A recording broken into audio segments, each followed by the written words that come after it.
आज से जमा होगा झारखंड मैट्रिक परीक्षा का आवेदन। झारखंड में मैट्रिक परीक्षा का आवेदन फरवरी माह में होता है। इस बार भी परीक्षा फरवरी माह के अंतिम सप्ताह में आयोजित होगा।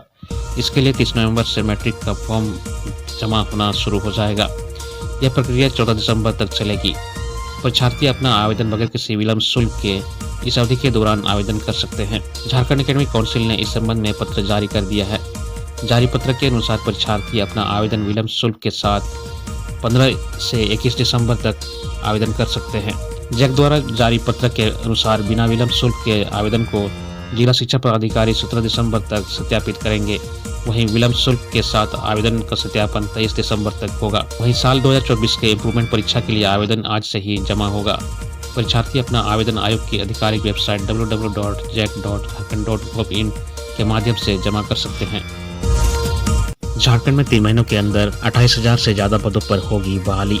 झारखंड में नई सरकार का गठन हो चुका है और शपथ लेते ही मुख्यमंत्री हेमंत सोरेन ने युवाओं को रोजगार देने का ऐलान कर दिया है।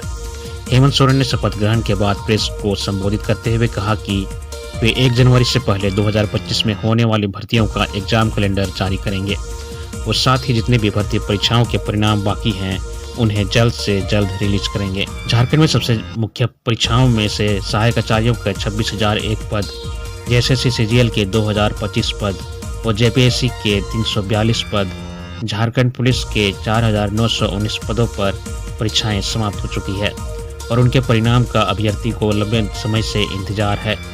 सीएम हेमंत सोरेन ने कहा है कि छात्रों का इंतजार जल्द ही खत्म हो सकता है। झारखंड में जिस पार्टी की सरकार है यानी झारखंड मुक्ति मोर्चा, उन्होंने अपने चुनावी घोषणा में ये लिखा था कि शिक्षक, उत्पाद सिपाही समेत अन्य भर्तियों को सरकार बनने के पर जल्द से जल्द पूरा किया जाएगा। नई परीक्षाओं के भर्ती के लिए एग्जाम कैलेंडर भी 2025 से पहले ही जारी कर दिए जाएंगे। 1-2 दिन में हो सकता है मंत्रिमंडल का विस्तार। झारखंड के मुख्यमंत्री हेमंत सोरेन के शपथ ग्रहण करने और विधानसभा की तारीख तय होने के साथ ही इस बात की चर्चा तेज हो गई है कि आखिर हेमंत सोरेन मंत्रिमंडल का विस्तार कब तक होगा। हालांकि इस बात की संभावना जताई जा रही है कि 1-2 दिन में मंत्रिमंडल का विस्तार हो सकता है। मंत्रिमंडल विस्तार को लेकर झारखंड कांग्रेस उपाध्यक्ष मणिशंकर ने बताया कि पिछली सरकार में जैसा था उसी तरह इस बार भी कांग्रेस कोटे से 4 मंत्री बनेंगे। मंत्रिमंडल को लेकर चर्चा है कि 17 से पहले कुछ विस्तार हो या फिर 12 के बाद मंत्रिमंडल का विस्तार हो। कांग्रेस से 4 मंत्री होंगे। कांग्रेस के कोटे में कौन कौन से चेहरा या मंत्री होंगे ये आला कमान तय करेगा। जेएमएम प्रवक्ता मनोज पांडे ने कहा कि सीएम ने कहा है कि अगले 2-3 दिनों में मंत्रिमंडल का विस्तार हो जाएगा। हम भी उम्मीद करते हैं कि 2-3 दिन में सब कुछ स्पष्ट रहेगा। तब तक मंत्रिमंडल की घोषणा हो जाएगी। सभी दलों ने नेताओं से विचार विमर्श के साथ ही सभी को समावेश करते हुए प्रतिनिधित्व देने को लेकर विचार विमर्श की आवश्यकता है। इग्नू की सत्रांत परीक्षा 2 दिसंबर से 2 दिसंबर से 9 जनवरी 2025 तक होगी। इस परीक्षा के लिए रांची क्षेत्रीय केंद्र के अंतर्गत हजारीबाग केंद्रीय जेल सहित कुल 21 परीक्षा केंद्र बनाए गए हैं। सभी परीक्षार्थियों को प्रवेश पत्र इग्नू की वेबसाइट www.ignu.ac.in पर अपलोड किया गया है। परीक्षार्थी वेबसाइट से डाउनलोड कर परीक्षा दे सकते हैं। मोबाइल एवं अन्य इलेक्ट्रॉनिक उपकरण परीक्षा केंद्र के अंदर लाना मना है। इग्नू के वरीय क्षेत्रीय निदेशक शुभकांत मोहंती ने जानकारी दी कि परीक्षार्थियों को अपने साथ इग्नू द्वारा जारी पहचान पत्र लाना अनिवार्य है। बाबूलाल मरांडी ने राज्य सरकार पर लगाया आरोप, कहा लापरवाही के कारण हुई मंगल मुंडा की मौत। भाजपा प्रदेश अध्यक्ष एवं पूर्व मुख्यमंत्री बाबूलाल मरांडी ने राज्य सरकार पर निशाना साधते हुए कहा कि भगवान बिरसा मुंडा के पुत्र मंगल मुंडा की मौत चिकित्सा व्यवस्था में बरती गई लापरवाही के कारण हुई है। इस अव्यवस्था ने हेमंत सरकार की पोल खोल दी। दुर्घटना में गंभीर रूप से घायल स्वर्गीय मंगल मुंडा को दुर्घटना के बाद सदर अस्पताल लाया गया और फिर वहां से 6 घंटे बाद रिम्स में भर्ती कराया गया। इस बीच वे एम्बुलेंस में ही रहे। उन्होंने आगे कहा कि यदि शहीद बिरसा मुंडा के वंशज के साथ ऐसा व्यवहार होता है तो फिर राज्य के आम आदमी की क्या दशा होगी। यह संवेदनहीनता की पराकाष्ठा है। स्वर्गीय मंगल मुंडा के इलाज में बरती गई घोर लापरवाही की उच्च स्तरीय जांच कराकर दोषियों पर कठोर कार्रवाई होनी चाहिए। बाबूलाल मरांडी ने स्वर्गीय मुंडा के प्रति श्रद्धांजलि अर्पित करते हुए उनकी आत्मा की शांति के लिए ईश्वर से प्रार्थना की। उन्होंने कहा कि दुख की घड़ी में पूरा भाजपा परिवार साथ में खड़ा है। 10 दिसंबर को होगा स्पीकर का चयन। राज्य में नवगठित हेमंत सोरेन सरकार के पहले विधानसभा सत्र को लेकर औपबौद्धिक कार्यक्रम तय कर दिए गए हैं। 9 दिसंबर से 4 कार्य दिवस वाले इस सत्र के पहले दिन नवनिर्वाचित विधायकों का शपथ ग्रहण होगा। अगले दिन 10 दिसंबर को नए अध्यक्ष के निर्वाचन की प्रक्रिया पूरी की जाएगी। 11 दिसंबर के दिन 11:30 बजे से राज्यपाल की अभिभाषण शुरू होगा। दूसरी पाली में सरकार वित्तीय वर्ष 2024-25 का दूसरा अनुपूरक बजट लेकर आएगी। सत्र के आखिरी दिन राज्यपाल के अभिभाषण पर चर्चा और अनुपूरक बजट पर वाद विवाद होगा। इधर विधानसभा सत्र की अधिसूचना जारी हो गई है। 9 से 12 दिसंबर तक विधानसभा का सत्र आहूत करने का प्रस्ताव राज्य सरकार ने दिया था। राज्य सरकार के प्रस्ताव पर राज्यपाल संतोष कुमार गंगवार ने अपनी सहमति दे दी है। राज्य सरकार अनुपूरक बजट लेकर आएगी। मैया सम्मान योजना की राशि सहित दूसरी योजनाओं के लिए सरकार सदन में अनुदान मांग रखेगी। झारखंड डीजीपी के रूप में अनुराग गुप्ता ने किया प्रभार ग्रहण। झारखंड सरकार द्वारा एक बार फिर गुरुवार को 1990 बैच के आईपीएस अधिकारी अनुराग गुप्ता को डीजीपी का अतिरिक्त प्रभार सौंप दिया गया। इसे लेकर शुक्रवार 29 नवंबर को अनुराग गुप्ता पुलिस मुख्यालय पहुंचे और वहां उन्होंने झारखंड डीजीपी का प्रभार ग्रहण किया। सरकार ने पहले भी उन्हें राज्य का डीजीपी बनाया था, लेकिन चुनाव के दौरान उन्हें हटा दिया गया था। वहीं झारखंड डीजीपी के पद पर पदस्थापित अजय कुमार को Jharkhand police housing corporation limited के एमडी के पद पर पदस्थापित किया गया है। बता दें कि आईपीएस अनुराग गुप्ता पहले से झारखंड पुलिस के कई महत्वपूर्ण पदों पर काम कर चुके हैं। झारखंड के डीजीपी बनने से पूर्व अनुराग गढ़वा हजारीबाग के एसपी और रांची के एसएसपी के रूप में अपनी सेवा दे चुके हैं। इसके साथ ही उन्होंने बोकारो रेंज के डीआईजी के पद पर भी काफी लंबे समय तक काम किया है। वहीं अनुराग गुप्ता झारखंड पुलिस मुख्यालय में लंबे समय तक एडीजी स्पेशल ब्रांच के पद पर भी काम कर चुके हैं। इको टूरिज्म के रूप में विकसित होगा तिलैया डैम। कोडरमा जिले के प्रसिद्ध पर्यटन स्थल तिलैया डैम की तस्वीर बहुत जल्द बदलने वाली है। इसे इको टूरिज्म के रूप में विकसित करने के प्रस्ताव को मंजूरी मिल गई है। यहाँ करीब 34 करोड़ 87 लाख रुपए की लागत से पर्यटन के विकास का कार्य शुरू होने जा रहा है। केंद्रीय महिला एवं बाल विकास मंत्री सह कोडरमा की सांसद अन्नपूर्णा देवी के प्रयास से केंद्र के पर्यटन मंत्रालय ने SASCI योजना के तहत इस विकास के कार्य को मंजूरी दी है। शुक्रवार को केंद्रीय मंत्री ने उक्त जानकारी साझा की। केंद्रीय मंत्री अन्नपूर्णा देवी ने कोडरमा जिले की ब्राकर नदी पर स्थित तिलैया डैम को पर्यटन क्षेत्र के रूप में विकसित करने को लेकर गत माह केंद्रीय संस्कृति एवं पर्यटन मंत्री गजेंद्र सिंह शेखावत को पत्र लिखा था।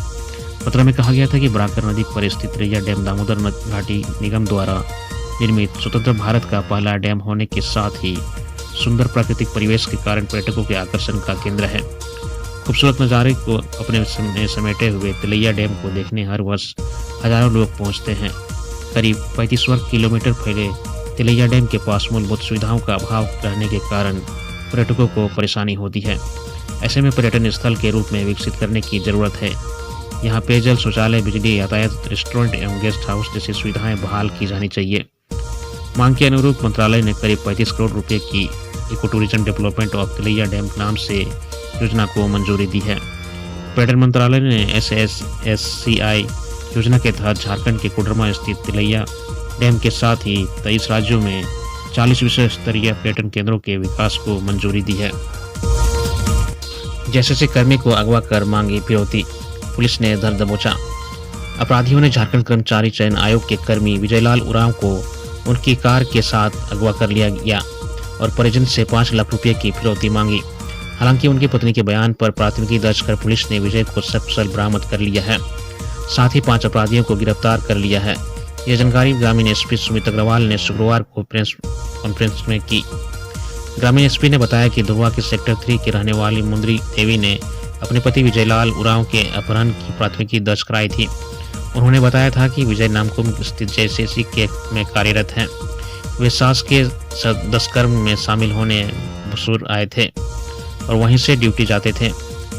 27 नवंबर को दिन के 11 बजे विजय अपनी कार लेकर ड्यूटी के लिए निकले थे। उसी दौरान अपराधियों ने कार सहित उन्हें अगवा कर लिया। अपराधियों ने विजय के मोबाइल फोन से परिजनों को कॉल किया और 5 लाख रुपए की फिरौती मांगी। वरीय पुलिस अधीक्षक के निर्देश पर TSP मुख्यालय अमर पांडे के नेतृत्व में टीम गठित की गई। टीम ने रिंग रोड पर सिठिया ब्रिज के पास से सूमो सवार 5 अपराधियों को हिरासत में ले लिया। वहीं सूमो से विजय को सकुशल बरामद कर लिया। मिली जानकारी के अनुसार विजय को अगवा करने के बाद अपराधी उन्हें दिवंगत होते हुए बुलू जंगल ले गए। वहां पेड़ से बांधकर उनके साथ मारपीट की। इसमें विजय के 3 दांत टूट गए हैं। और सिर व अन्य जगहों पर चोट के निशान हैं। उन्होंने विजय के मोबाइल फ़ोन से परिजनों को कॉल कर 5 लाख रुपये मांगे। परिजनों ने डर से 20,000 रुपये गूगल पे भी कर दिया। वहीं विजय के मोबाइल फ़ोन से भी जबरन पैसा ट्रांसफ़र करवाया। बाकी का पैसा देने के लिए परिजनों पर दबाव बनाने लगे। परिजनों ने नकद पैसा नहीं होने की बात कही तो अपराधियों ने 50,000 नकद एवं बाकी का चेक देने के लिए सेठियों ब्रिज पर बुलाया, जहां परिजनों की सूचना पर पुलिस ने योजना बनाकर सभी को दबोच लिया। झारखंड में बिजली दर 6.65 रुपये से बढ़ाकर 8.65 रुपये प्रति यूनिट करने का प्रस्ताव है। जेबीएनएल ने झारखंड के घरेलू उपभोक्ताओं की बिजली दरों में प्रति यूनिट 2 रुपया बढ़ाने का प्रस्ताव दिया है। वर्तमान में शहरी क्षेत्र के घरेलू उपभोक्ताओं का बिजली दर 6.65 रुपये प्रति यूनिट है, जिसे 8.65 रुपये प्रति यूनिट करने का प्रस्ताव है। वहीं फिक्स चार्ज भी 100 रुपये प्रति माह से बढ़ाकर 200 रुपये प्रति माह करने का प्रस्ताव है। ग्रामीण क्षेत्र के घरेलू उपभोक्ताओं की दरों में भी बढ़ोतरी करने का प्रस्ताव है। ग्रामीण उपभोक्ताओं की दरों में 6.30 रुपये से बढ़ाकर 8 रुपये प्रति यूनिट करने का प्रस्ताव है। फिक्स चार्ज भी 75 रुपये से बढ़ाकर 150 रुपये प्रति माह करने का प्रस्ताव है। DSHT यानी कि आवासीय कॉलोनी या वैसे अपार्टमेंट जहां ब्लॉक कनेक्शन लिया गया है, वहां की बिजली दर 6.25 रुपये प्रति यूनिट से बढ़ाकर 9.50 रुपये करने का प्रस्ताव है। फिक्स चार्ज भी 150 रुपये से बढ़ाकर 250 रुपये प्रति माह करने का प्रस्ताव है। विधानसभा चुनाव में हार की समीक्षा करेगी भाजपा। विधानसभा चुनाव में भाजपा को मिली करारी हार की शनिवार को समीक्षा की जाएगी। भाजपा के प्रदेश प्रभारी लक्ष्मीकांत वाजपेयी और प्रदेश अध्यक्ष बाबूलाल मरांडी पार्टी नेताओं के साथ बैठक करेंगे। समीक्षा बैठक में पार्टी ने सभी प्रत्याशियों को बुलाया है। चुनाव में हार गए प्रत्याशियों से फीडबैक लेंगे। पार्टी पता लगाएगी कि कहां और किस प्रकार की चूक हुई। चुनाव के दौरान संगठनात्मक स्तर पर हुए काम की भी जानकारी लेंगे। पार्टी 68 सीटों पर चुनाव लड़ी थी और वहीं 21 प्रत्याशियों को चुनाव में जीत हासिल हुई। एनडीए को वर्तमान विधानसभा में 24 सीटें हासिल हुई। भाजपा का प्रदर्शन संगठन और आला नेताओं की आशा के अनुरूप नहीं रहा। बैठक में जिलाध्यक्षों, जिला प्रभारी, विधानसभा प्रभारी और प्रमंडल प्रभारियों को बुलाया गया है। झारखंड भवन में सोराय पेंटिंग बनाने वाले धनंजय ने बनाया India book of record. Delhi के बंगला साहिब रोड स्थित झारखंड भवन में देश की सबसे बड़ी सोराय पेंटिंग तैयार की गई है। भवन के बाहरी आवरण में जमीन से लगभग 110 फीट ऊंचाई पर 69 गुना 64 फीट चौड़ी सोराय पेंटिंग बनाई गई है। इसका उद्देश्य झारखंड की लोक कलाकृति से लोगों को परिचय कराना है। इस चित्रकला को रांची के चित्रकार धनंजय कुमार व उनकी 40 कलाकारों की टीम ने 20 दिनों में तैयार किया। इतने कम समय में बनाई गई लोक कलाकृति के लिए धनंजय कुमार ने इंडिया बुक ऑफ रिकॉर्ड 2024 में अपना नाम दर्ज कराया है। इस रिकॉर्ड के लिए उन्हें सम्मानित किया गया है। उन्होंने बताया कि झारखंड भवन के बाह्य आवरण में बनी सोराय पेंटिंग के अलावा परिसर में 200 से अधिक अन्य पेंटिंग लगाई गई है। सोराय पेंटिंग के कारण दिल्ली स्थित झारखंड भवन आकर्षण का केंद्र बना हुआ है। धनंजय ने बताया कि भवन को लोग 1 किलोमीटर दूर से ही देख पहचान लेते हैं। बेटे की हत्या के बाद इंसाफ न मिलने पर मां ने उठाया खौफनाक कदम। धनबाद जिले के गोविंदपुर थाना क्षेत्र में एक महिला ने बेटे की मौत पर इंसाफ न मिलने पर आत्महत्या कर ली। मृतका की पहचान वीना गोस्वामी के रूप में हुई है। उनका शव घर के पास मिला है। घटना के बाद से परिजनों और आसपास के लोगों में आक्रोश है। उन्होंने काफी देर तक पुलिस को शव ले जाने नहीं दिया। वीना ने बेटे के हत्यारों की गिरफ्तारी के लिए कई बार पुलिस और प्रशासन से गुहार लगाई थी, लेकिन पुलिस द्वारा कोई कदम नहीं उठाने पर वीना ने आत्महत्या कर ली। बता दें कि करीब 1.5 महीने पहले वीना गोस्वामी के बेटे अमर गोस्वामी की लाश बरवाड़ा थाना क्षेत्र के बड़ा जमुआ गांव में मिली थी। इस मामले में अमर की प्रेमिका समेत 4 लोगों पर हत्या का मामला दर्ज हुआ था, लेकिन अब तक किसी की गिरफ्तारी नहीं हुई। वीना गोस्वामी ने बेटे के हत्यारों की गिरफ्तारी के लिए कई बार पुलिस और प्रशासन से गुहार लगाई थी। 4 दिन पहले उन्होंने डीएसपी शंकर कामती से भी मिलकर कार्रवाई की मांग की थी, लेकिन कोई कदम नहीं उठाया गया। आखिरकार बेटे को इंसाफ न मिलता देख वीना ने आत्महत्या कर ली। घटना के बाद परिवार और स्थानीय लोग काफी आक्रोशित हो गए और पुलिस को शव ले जाने नहीं दिया। लगभग 8 घंटे बाद पुलिस ने लिखित आश्वासन दिया और अमर गोस्वामी की हत्या के मामले में जल्द कार्रवाई करने की आश्वासन दिया। इसके बाद ग्रामीण शांत और पुलिस ने शव को पोस्टमार्टम के लिए भेजा। बीजेपी नेत्री तारा देवी ने प्रशासन पर सवाल उठाते हुए कहा कि पुलिस की लापरवाही के कारण एक मां को अपनी जान गंवानी पड़ी। उन्होंने सरकार और प्रशासन से तुरंत कार्रवाई की मांग की है। देश के 3 सर्वश्रेष्ठ थानों में गिरिडीह के निमियाघाट थाने को अमित शाह ने किया सम्मानित। झारखंड के लिए गर्व का क्षण तब आया जब गिरिडीह के निमियाघाट थाने के तत्कालीन थानेदार राणा जंग बहादुर ने बेस्ट थाने की ट्रॉफी अपने नाम की। ओडिशा के भुवनेश्वर में आयोजित एक समारोह में केंद्रीय गृह मंत्री अमित शाह ने यह सम्मान दिया। ट्रॉफी मिलने के बाद राणा जंग बहादुर का हौसला और जिले का गौरव दोनों बढ़ गया है। बता दें कि निमियाघाट के इस थाने को देश के 3 सर्वश्रेष्ठ थानों में एक चुना गया है। यह सम्मान शुक्रवार को गृह मंत्रालय द्वारा आयोजित कार्यक्रम में दिया गया। गिरिडीह के निमियाघाट थाना को मॉडल थाना के रूप में चुना गया। इस उपलब्धि में से SP doctor Vimal Kumar, Dumri SDPO Sumit Kumar समेत सभी पुलिसकर्मियों में खुशी की लहर दौड़ गई। एसपी ने इस उपलब्धि के लिए पूरी टीम को बधाई दी है।